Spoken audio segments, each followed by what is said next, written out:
کے سجدہ ریز کیوں ہوتے ہو؟ دوسرے سے مدد کیوں مانگتے ہو؟ منتیں مرادیں کیوں مانگتے ہو؟ تو کہا ما نعبدہم، کہتے ہیں ارے بیوقوفو، ہم ان کی بات نہیں کرتے ہیں. تم کیا سمجھ رہے بات کر رہے ہیں؟ ما نعبدہم، ہم ان کی بات نہیں کرتے ہیں. آپ سنو کے زمانے کے مشرک بولتے ہیں، ایسا دعویٰ کرتے ہیں ما نعبدہم، ہم ان کی بات نہیں کرتے ہیں الا لیقربونا الی اللہ زلفیٰ، بس کرتے ہیں تو اس لیے، جو کچھ اعمال اگر ہم کرتے ہیں تو بس اس لیے یقربونا الی اللہ زلفیٰ، تاکہ وہ ہمیں اللہ کے قریب کر دے. ہم گنہگار ہیں، ہم سیاہکار ہیں، ہم وہاں تک ڈائریکٹلی نہیں پہنچ سکتے، اس لیے انڈائریکٹلی آتے ہیں پیروں، مریدوں، مرشدوں، پیشواؤں، ولیوں، بزرگوں کے ذریعے سے، یہ ہمیں اللہ کے قریب کر دیتے ہیں. تو اسی عقیدے کے رد کے لیے اللہ تبارک تعالیٰ لفظ شفاعہ استعمال کیا، اور شفاعت سفارش کہتے ہیں کہ اس کے انشاءاللہ اس کو ہم آیت الکرسی میں بالتفصیل دیکھیں گے انشاءاللہ. اللہ توفیق دے. میرا تو ارادہ یہ ہے کہ آیت الکرسی قرآن مجید کی بڑی جامع ہے. یہ آیت الکرسی، یہ اس کو ایک ٹائٹل ہی مل گیا اس کے اعزاز کے لیے، اس کی شان و شوکت کے لیے.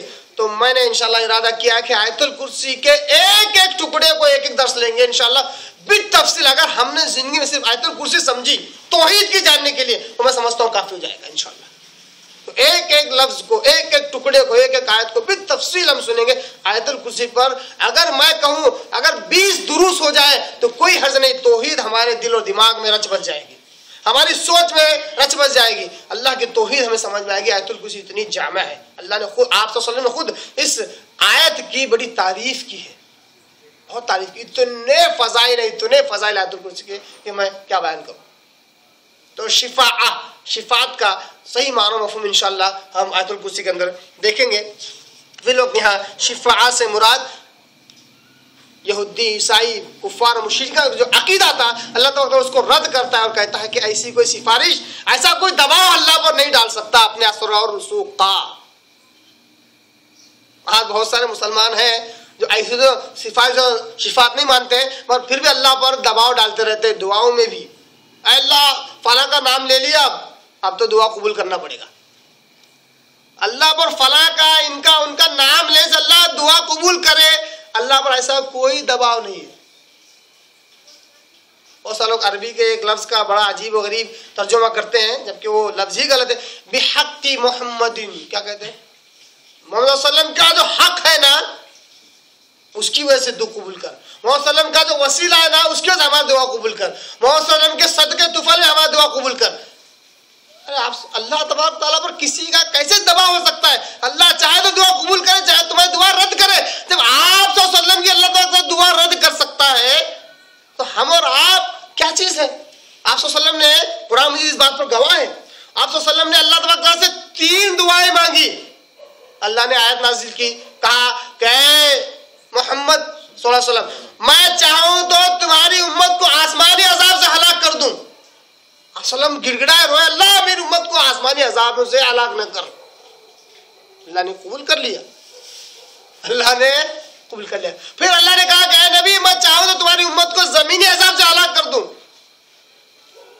زمینی عذابات سے ہلاک کر دوں. آپ صلی اللہ علیہ وسلم فوراً دعا میں گڑ گڑانے لگے اور کہا اللہ میری امت کو زمینی عذاب سے ہلاک نہ کر. اللہ نے دعا قبول کر لیا. قرآن مجید اس بات پر گواہ ہے، احادیث مبارکہ اس بات پر گواہ ہے. اللہ تعالیٰ نے تیسری بات کہی کہ میں چاہوں تو تمہاری امت کو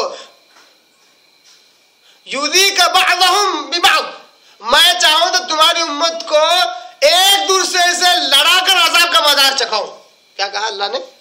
ہے نا قرآن میں کی آیت ہے نا، کہا کہ میں چاہوں تو تمہاری امت کو آپس میں ایک دوسرے سے لڑا کر عذاب کا مزار چکھاؤں. آپ صلی اللہ علیہ وسلم پھر فوراً دعا کرنے لگے کہ اللہ میری امت کو آپس میں لڑا کر مزہ نہ چکا، عذاب کا مزہ نہ چکا.